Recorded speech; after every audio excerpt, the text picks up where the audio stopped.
God still has His children. And don't think you can brainwash the youth with the bedlam of noise. You can't. You can't brainwash them.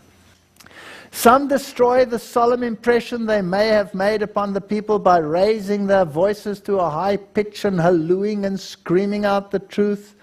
When presented in this manner, truth loses much of its sweetness, its force and solemnity. If the voice is toned right, if it has solemnity, modulated, so, as to be even pathetic, it will produce much better impression.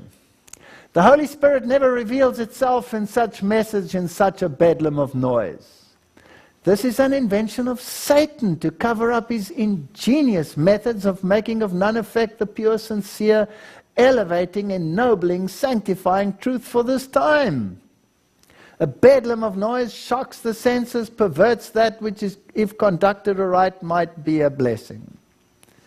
Or that church in California, big church, where that youth pastor had that earring in his ear, shirt open to here.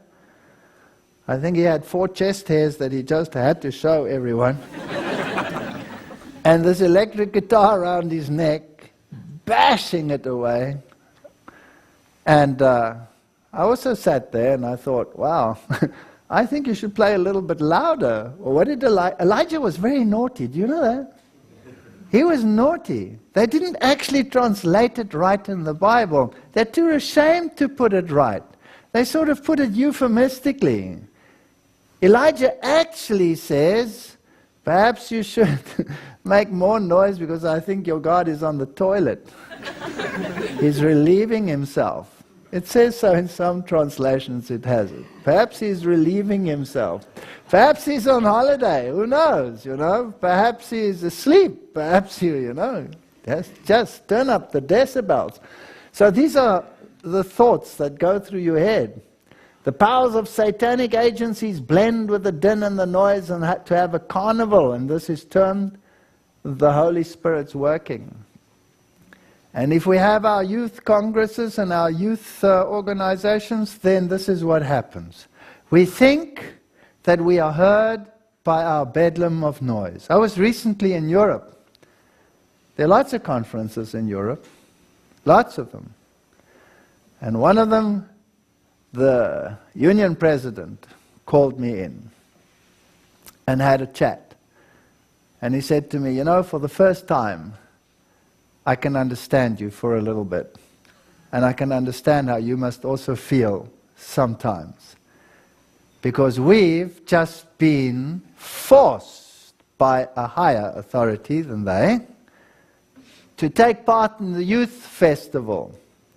And this union decided, no, they will not take their youth to take part in such a bedlam of noise.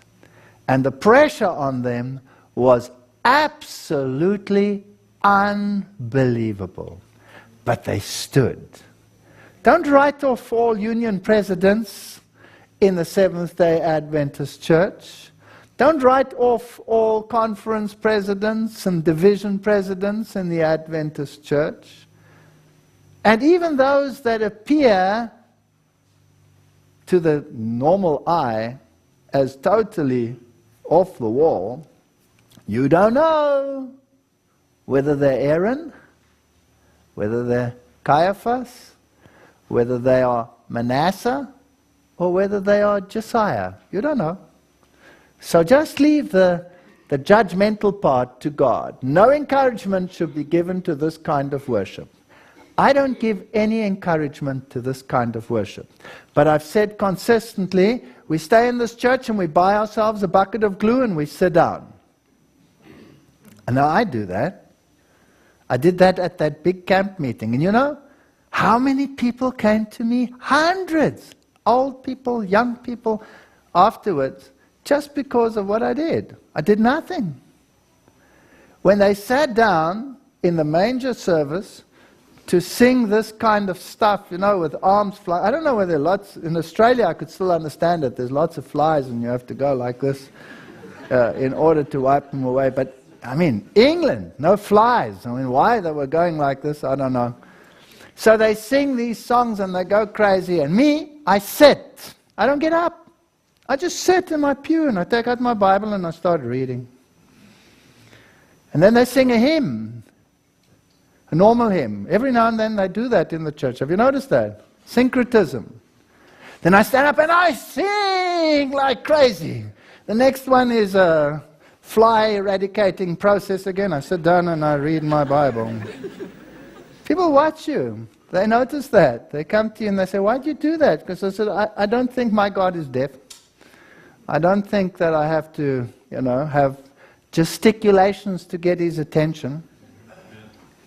Like people who take up Eastern mysticism and they learn to contort their bodies, and eventually they can get their legs into a knot and they can plug their toes into their ears, and then God gets their attention. He says, wow, that's cool. I mean, how did you get into that knot? I really must have a chat to you, and then you have this amazing experience with God. I don't believe in salvation by contortion. Do you believe it? No.